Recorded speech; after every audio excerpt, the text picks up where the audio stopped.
Hello, welcome to today's discrete math seminar.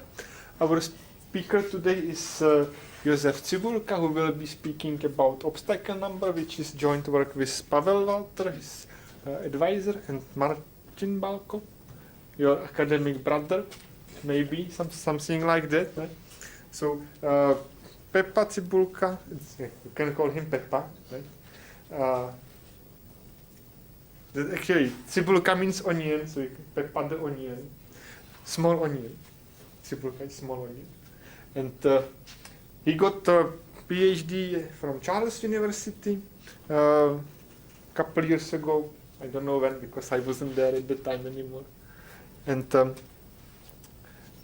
he worked for some software company that was developing controls for lasers, and now he's working at Google.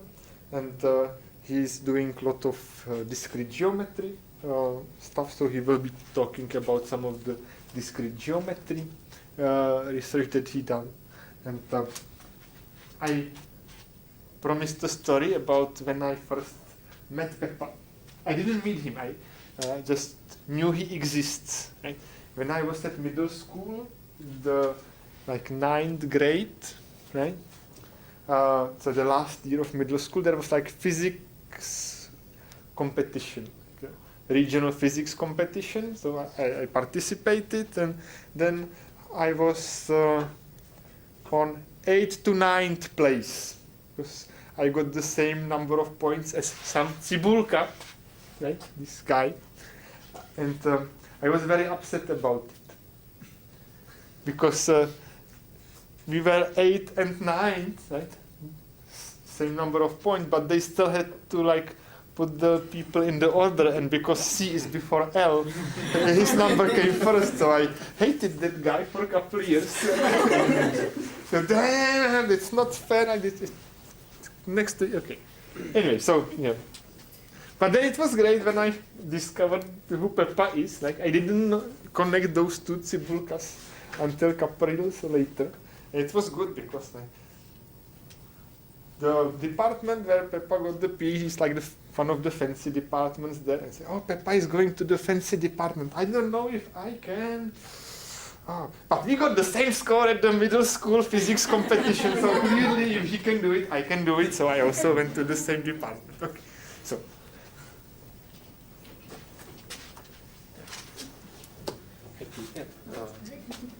Yeah, so actually, yeah, it's really good to have names starting with at the beginning of the alphabet. Actually, yeah. But unfortunately, on this paper that I'll be talking about, is Martin Balko, who is before me, so I was not the first author. That's why the co-authors are not listed. Yeah. They were in the abstract. Yeah. Okay. So this is So Bernard told me that you don't have so much combinatorial geometry here. Yeah. So it will be about this paper, but also about some topics from the combinatorial geometry that are related to it. So let's start. What does it mean, the obstacle numbers? So we are interested in visibility representations of graphs. That is, you have some points in the plane, and let's say some transmitters, and now there are some obstacles, like some hills or something that blocks the visibility. Yeah, so now the visibility graph, that's just, we take the edges whenever the two vertices see each other. I don't think they see. Yeah. So this is not this is not an edge. Yeah. I drew it very tricky, but yeah. Like this, they will not see each other. So I think that's it. Yeah. So this is the visibility graph on this set of points, and with this one big obstacle. Yeah. So that's what obstacle is, and so this is obstacle representation of the abstract graph. I think this is called bool, or like it's triangle plus two leaves. Bool sounds good. Yeah. I think it is. Yeah. Just didn't draw it the correct way. Yeah. Yeah, but that's yeah. So yeah. But we are more interested in the other direction. We are given an abstract graph, and now how to create an obstacle representation. And we want to use as few obstacles as possible.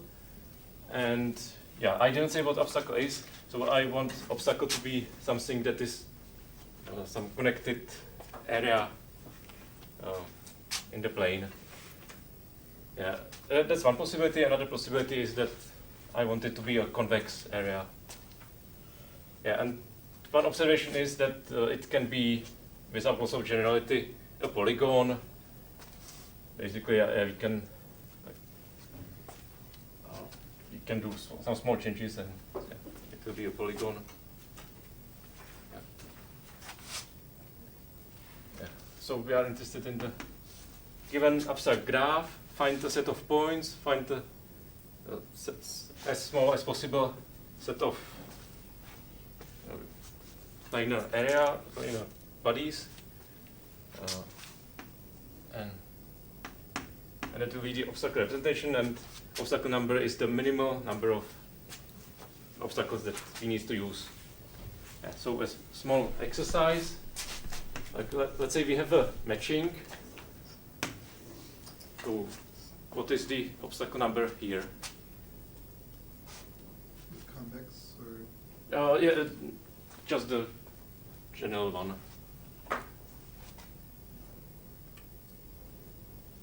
Can you put like C there and have 1? Yeah. Yeah, yeah, I can put something like this, and yeah, and actually we can use the points as I put them here. Yeah, so something more complicated. Let's say we put a complete graph on each side of the matching. So now it gets more tricky.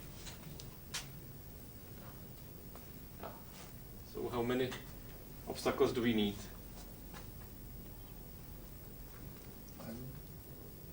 Yeah, if we put the points like this, then we have to put one obstacle into each of these faces. Yeah, but we are allowed to move the points, so which helps us in this case actually a lot. Yeah, so does somebody see how to place them better?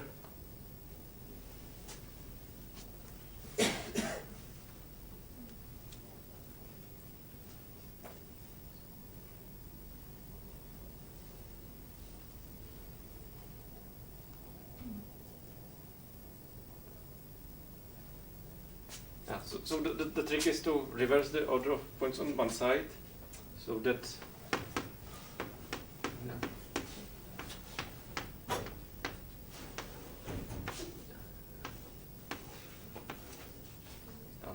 the edges will go through the middle. Yeah, and now we can block the non-edges by some, or use colors. And something like this should work. Maybe we need to go deeper. Yeah, so yeah, that's quite tricky, and it's quite non-intuitive that when we need some that we need to make the drawing like non-planar to get to a good obstacle representation.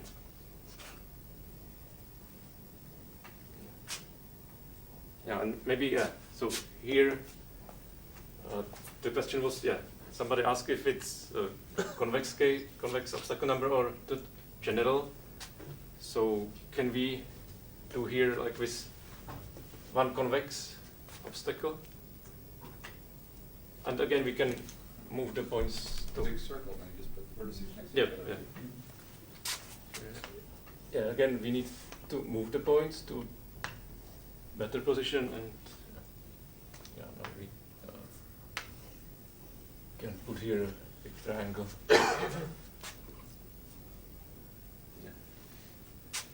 Yeah, so yeah, actually this is a quite special case because the graph is not connected, and yeah, it's not so interesting. So because we can just solve each connected component separately, and then we put it together. So we are more interested in the connected graphs. Yeah, so this example may give the impression that, like, no matter what graph, you can find obstacle representation with just one or just 2, 3 obstacles. But yeah, and I forgot to mention this was introduced by Alpert and others in 2010. And they ask if it's always at most a constant for every graph, no matter how large, and it is not. Then yeah, so I will define ops n as the maximum of graphs on n vertices.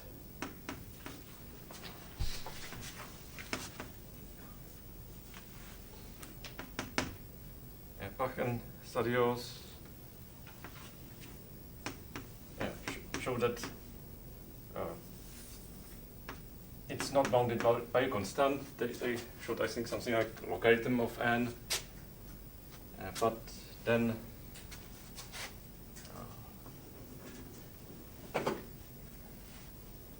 Mukama and others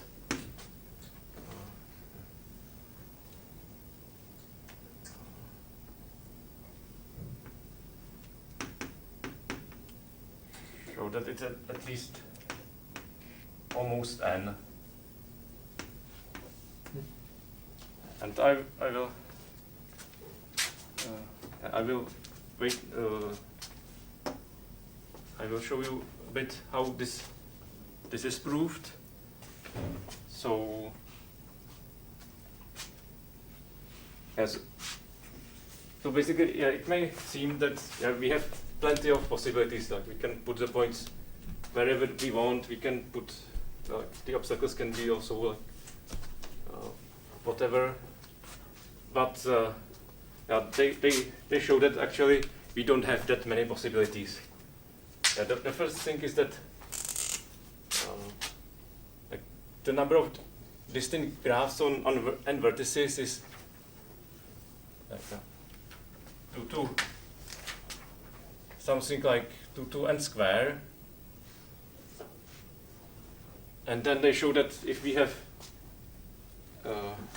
this number of obstacles, then there are not so many ways how to draw it. So there are like not so many essentially different ways to put the points and the obstacles. So we do not reach this number. Yeah. So how many ways can we put endpoints in the plane? Yeah, of course it's infinite, but yeah, it's really like we want them to be essentially different. So like what we care about is like how the points are relative to each other. Like if we have basically this is called order types, and that's quite a lot studied in the combinatorial geometry. Basically, if we have a triple of points, then they can be ordered clockwise or counterclockwise.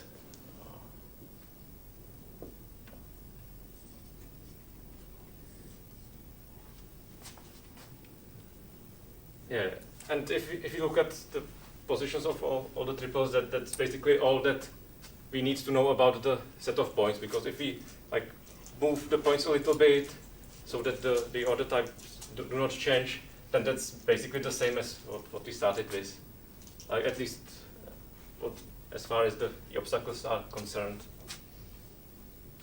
Yeah, so how many order types are there? So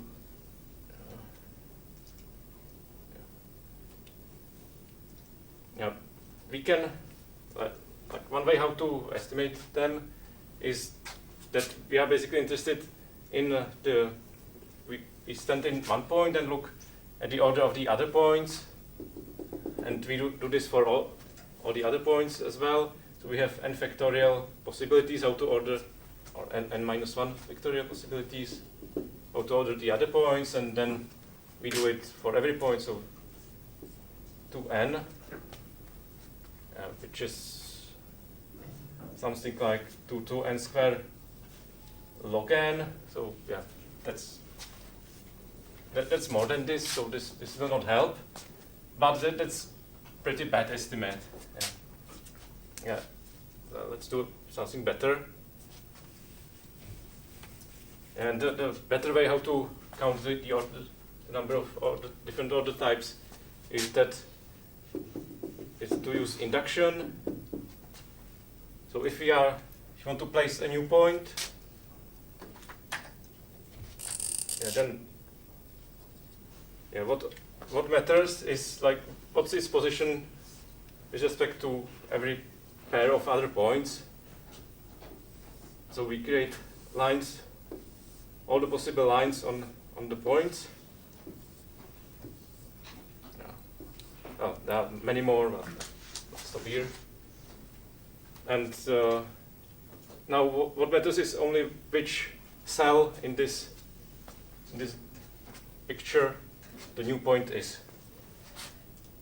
And there are n square lines, so there will be n to the 4. So this area here is called cell, or sometimes a face, but yeah, face is usually used also for the planar graphs, but yeah, we won't be using planar graphs, so let's call it a face, a cell, to distinguish it. Yeah, and yeah, so there are n to the 4 of them. Yeah, and we did it n times. For each new point, we choose the cell where we put it. So this gives us something like n to the 4 to n, which is small. So yeah. So that was first part of the problem, like what we can do. Yeah. So now we know that there are this number of ways to place the points, but now we can also place the obstacles. Yeah, but again, yeah, there are infinitely many ways how to place a single obstacle, but again, like many of them are essentially equivalent. So what matters is like, and let's say, yeah, I'll just do the convex case, like, so we have some convex polygon, and now if we want to make it better, to make it larger,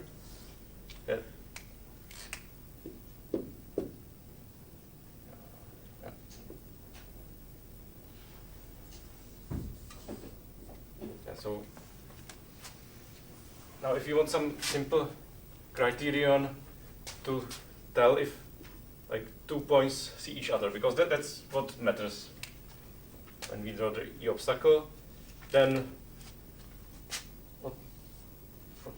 what we are interested in is we take a directed line and go around the polygon. And now when we are turning around this point, we see, let's say, point A,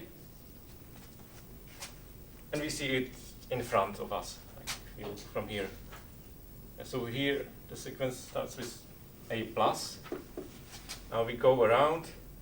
At this point, we see the point A behind us, and we go further, and here we see the point B in front of us, and then we see the point B behind us. Yeah, and this tells us that that A and B don't see each other.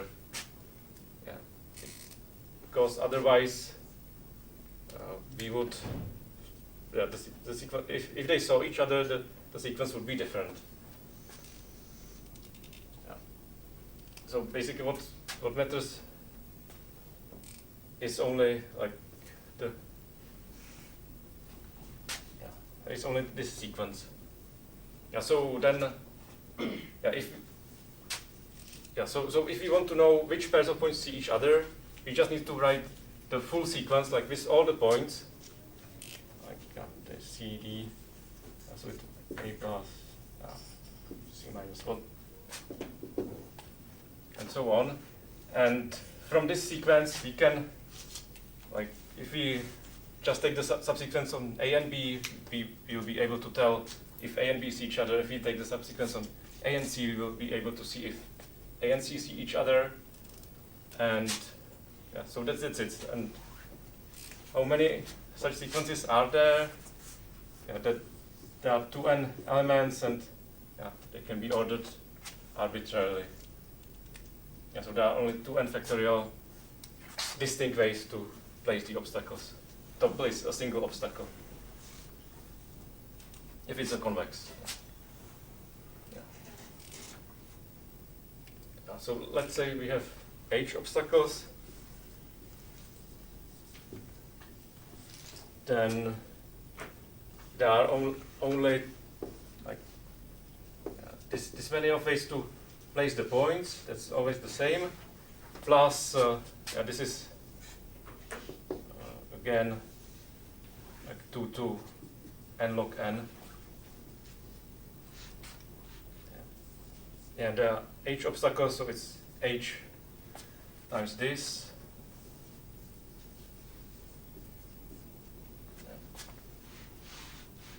And now, we need to be able to represent all the graphs, so it will be, we are interested in, and it is 2 to n square, and we can see that it is equal when h is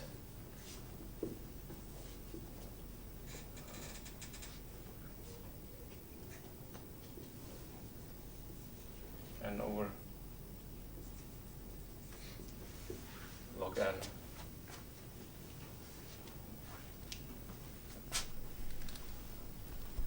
Yeah, so that was the lower bound, and yeah, it was later improved by Dujmovic and Morin.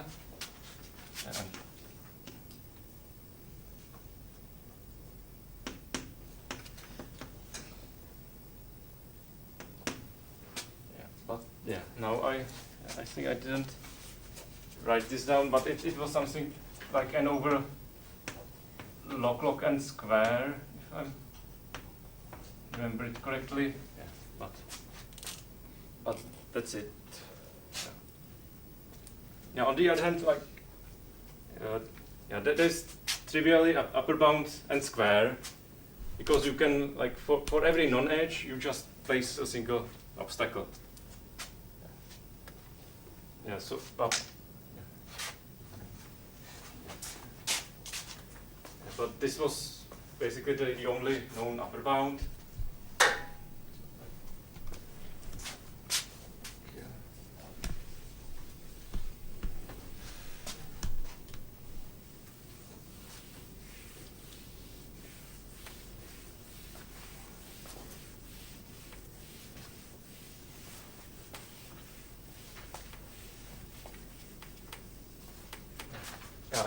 So now the paper that I'm talking about is with Martin Balk-Walter. Yeah, that we showed that we improved the trivial upper bound. So that's the main result that I want to talk about, and that says that at most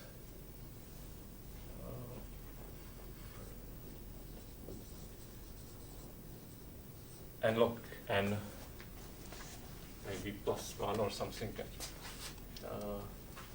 Yeah, so that means that no matter what abstract graph you get, you can draw it with nlog n obstacles.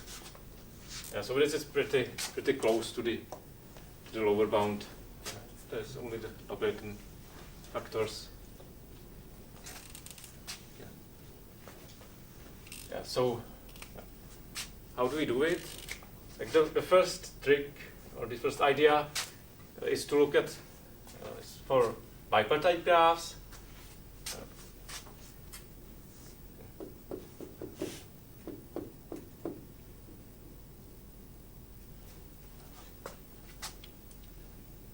And now,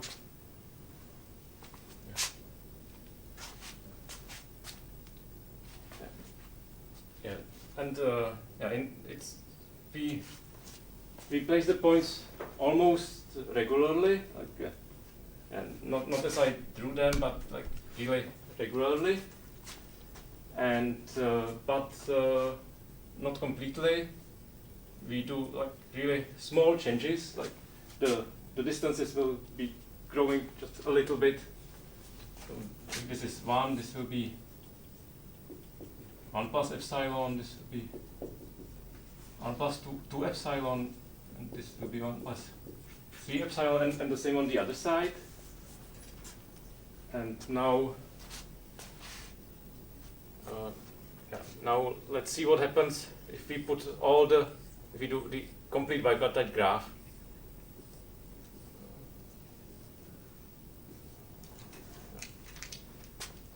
Okay, and now it would be really helpful if I drew it properly. And maybe also bigger.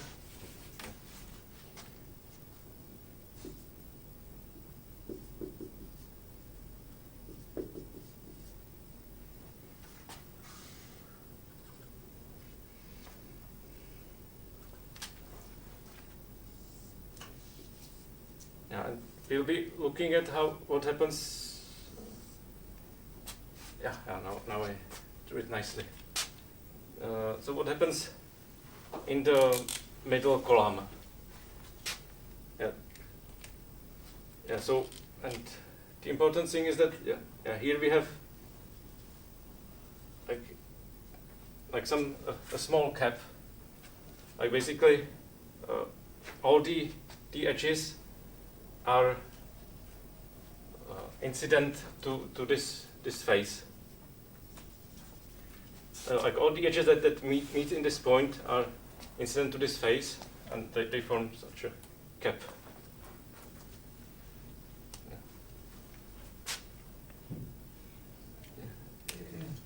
Yeah. So and how many of these caps are there? That's basically we have like the first one is at 0, then at 1/2, and then at 1. And at every half, roughly plus some epsilons, there is a crossing like this. So there are only 2 n. And okay, this is n/2, n/2. So this is only n crossing points in the middle. Because the points on the sides have integer coordinates. So if we take the middle point, it will be half integer. Yeah, so there are n of these intersecting points, which are not exactly points, but they're just a little bit inflated, so that they form a cap. Yeah, and this is really useful because when you have such a cap, we can destroy the edges like that. Like whatever subset of edges we like, we can destroy them. If let's do a bigger picture.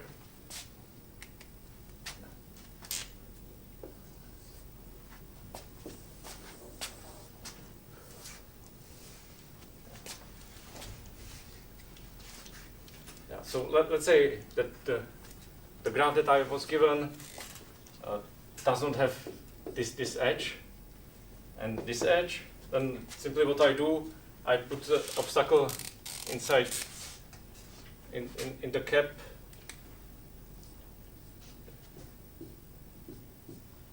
That will intersect only these two edges, and then this will be non-edges. Yeah, and because every non-edge is incident to some of these caps, then I can destroy, like block whatever subset of non-edges or whatever set of non-edges I want. And there are n of these places. So this gives me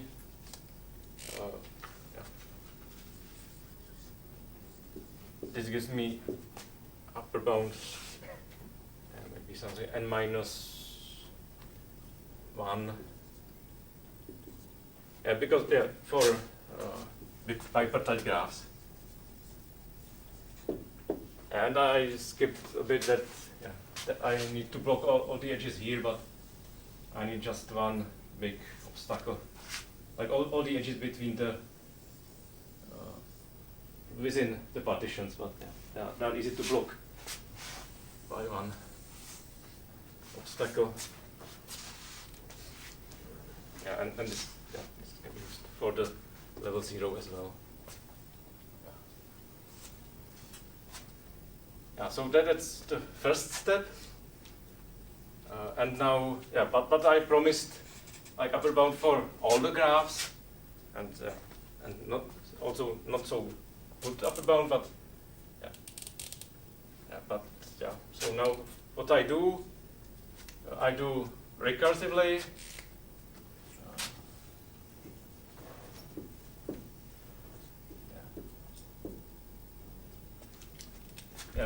I take two graphs on n-half vertices, recursively solve them, and now in between of them I have bipartite graph, so I can combine this together. So basically this is a problem on n-half points. So then I need I'm proving this thing. So there I need like on one of the sides I need n-half times log n-half, the same on the other side, and then here I have a bipartite graph, but we can already represent it with n-1 obstacles. So obstacle number of the whole graph is at most twice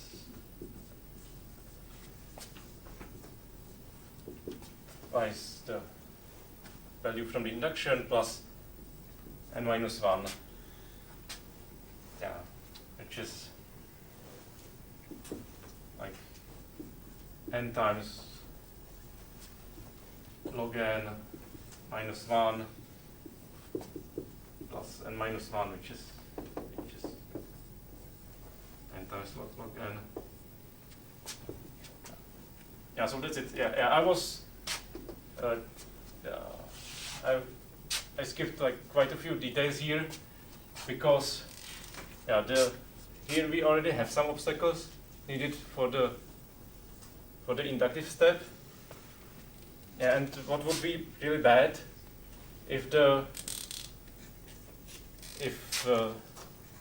like some edges of the bipartite part of the graph cross these obstacles, because that's what we don't want. We want to solve these edges differently.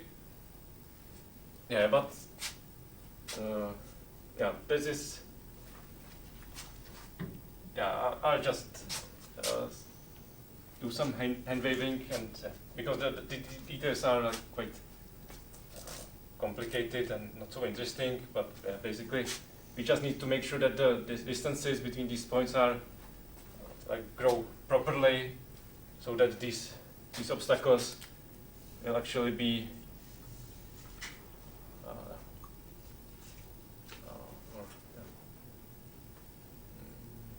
yeah, actually there will be in the middle. No, there will be also something here. Yeah. We just need to make sure that these obstacles don't interfere with the edges. Yeah, but for this we just compress the graph really a lot in the horizontal direction.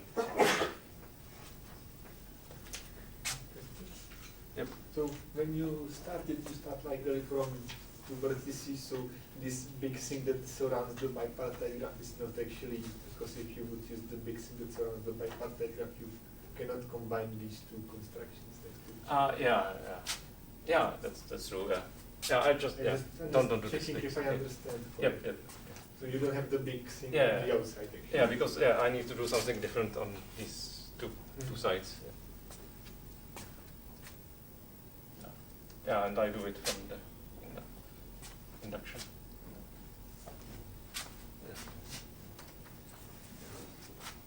Yeah, and I will stay a little with this construction, because it's quite simple. Like just put the points on two vertical lines next to each other, but it also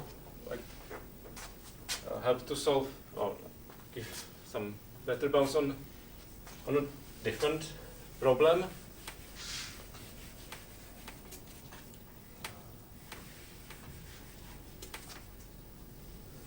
And that's the problem of complexity of faces in arrangement of segments.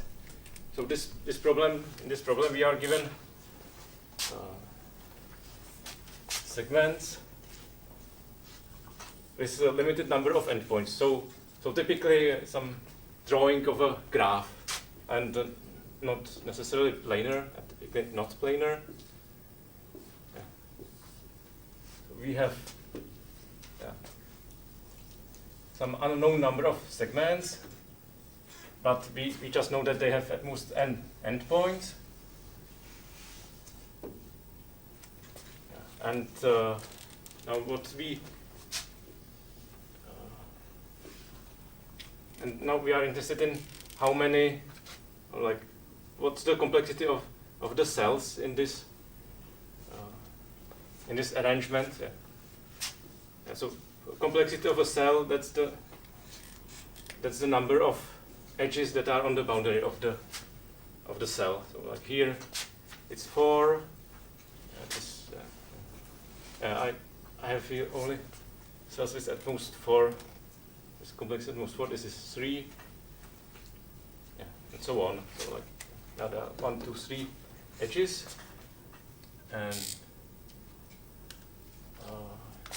now the first question is, what's the maximum complexity of a face or of a cell in this arrangement? Like we have some number of segments, but they have only n endpoints together, and question is how many complexity of a single face. That was solved like some time ago, and it's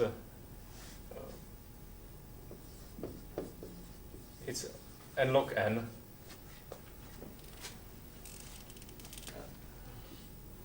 Now basically the construction is that we do like again it's recursive. We do we take two halves, and so that there's n half log n half, like the lower cell, the complexity of the lower cell is n half log n half, and now we put the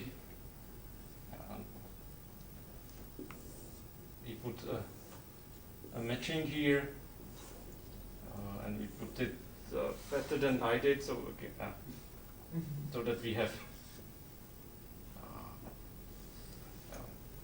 so that we have here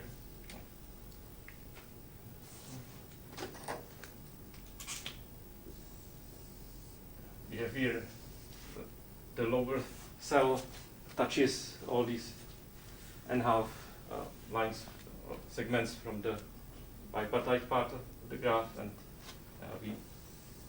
we match these three cells together, or like they form the same cell, and it has n-half plus 2 times n-half log n-half, so it will be this. Yeah, so and this construction is, I think, from Matuszek and Walter. And the corresponding upper bound is from Arkin et al. Yeah, but what about? Yeah, that's a single phase, and this construction, like, there is one phase. I keep saying phase, but yeah, I said I will be cell. But the other cells are not so complex. Like we just cared about this one. But what about if we care about a large number of cells?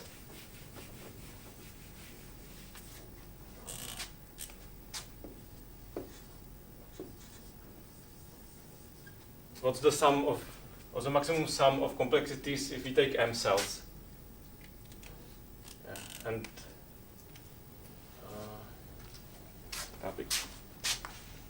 because we don't have so much time left, I will just say, take the interesting case. If m is at least linear, at most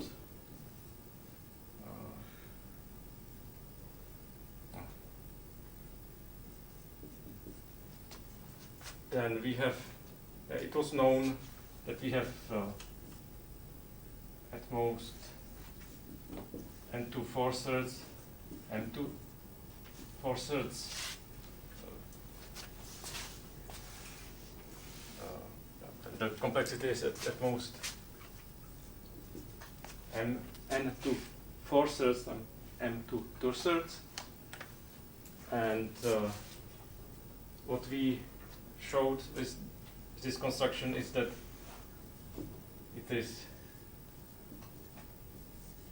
at least this, and actually here, yeah, it's a little bit more than n.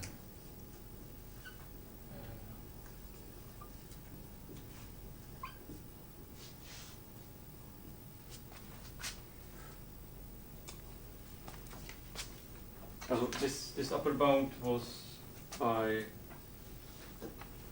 Aronov et al. Yeah, so how we prove this is, like, we take this regular bipartite graph, and this time we really do it regularly. Like, the distances are all 1.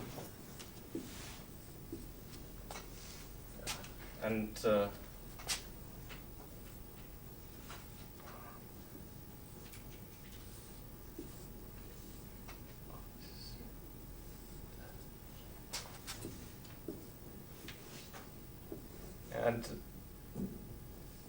we take these are single points.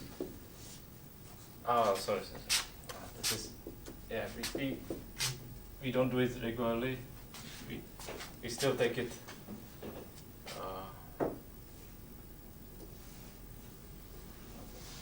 We still take it with increasing sizes, and now there are in this vertical layer there are n cells where every edge touches some of them, at least exactly one of them. So they have together complexity something like n square. And then we look at the thirds, just a bit more to the right. And so then it's similar. Like there are only the edges cross this vertical line only in thirds of integer points. So there are 3/2 n cells here, and again all the edges are incident with some of these cells, and the same happens on the other side.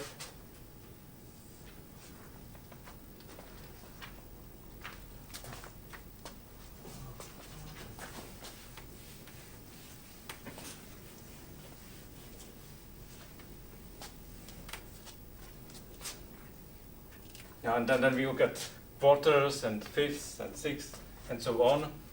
And so the number of cells is n plus 2 times this number, plus the next will be 3 times 4/2, then will be 4 times 5/2, and so on. And the number of the accumulated complexity will be n squared plus 2n squared plus 3n squared, and so on. Yeah, so this is roughly sum over I square n, which is 1, 2 x, which is x cubed, and this is sum of I times n square, which is x square n square. Now the number of cells is m, so m is x cubed, and so we need to take x equal to m over n and third root of this. So the complexity will be m over n to 2/3 times n square, which is m to 2/3 and to 4/3. So that's just to show how these strange exponents appear. Yeah, but I like cheated a lot here, because like the second layer, if we take the quarters, then the second layer was already counted before. So we need to like subtract something here and something here, but it will still be fine. Yeah, I think I'm out of time. That's alright, that's fine. But thank Peppa.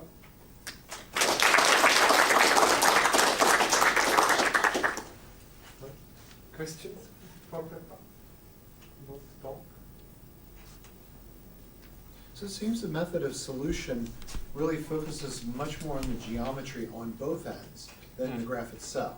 So somehow it's, when you give me a graph, it's hard to find what the obstacle number ought to be. So if I'm going to ask what you would guess the maximum obstacle number graph would look like, could you give me a decent answer? Or Yeah, so actually this doesn't give any answer. Like, yeah, this is like purely like counting argument, so it doesn't say which graphs are bad. And yeah, I don't know. Yeah, there's a conjecture that all planar graphs have at most a constant obstacle number, and yeah, so they probably are not the bad ones. Yeah, and probably you want some graph with like something like edge density like 1/2 or like something like this. like, yeah, not, yeah. I don't think there are any concrete examples of graphs and proves that this graph has obstacle number at least, yeah, something. I mean, being the kind of person I am, I would suspect it's something randomish. Yeah, very possibly. irregular, something like that, but who knows, right? That could be honest. So you should, it's really simple argument that you mentioned earlier is that if you want to block just a single edge, it just takes one obstacle. Yep. But if you wanted to add a single edge, you would sort of have to shoot a laser between those two vertices and like kind of split all the obstacles that are in between them into pieces. But that bound can go very bad if the blocks are not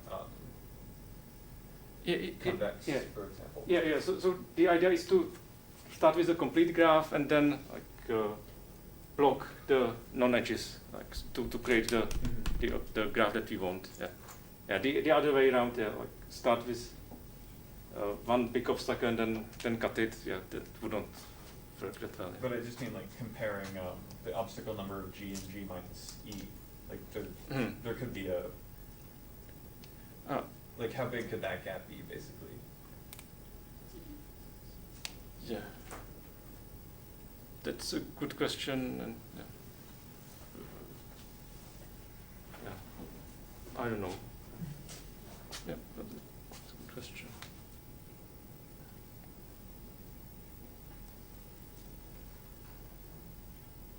One question. Okay, let's say Peppa again for the obstacle number 2.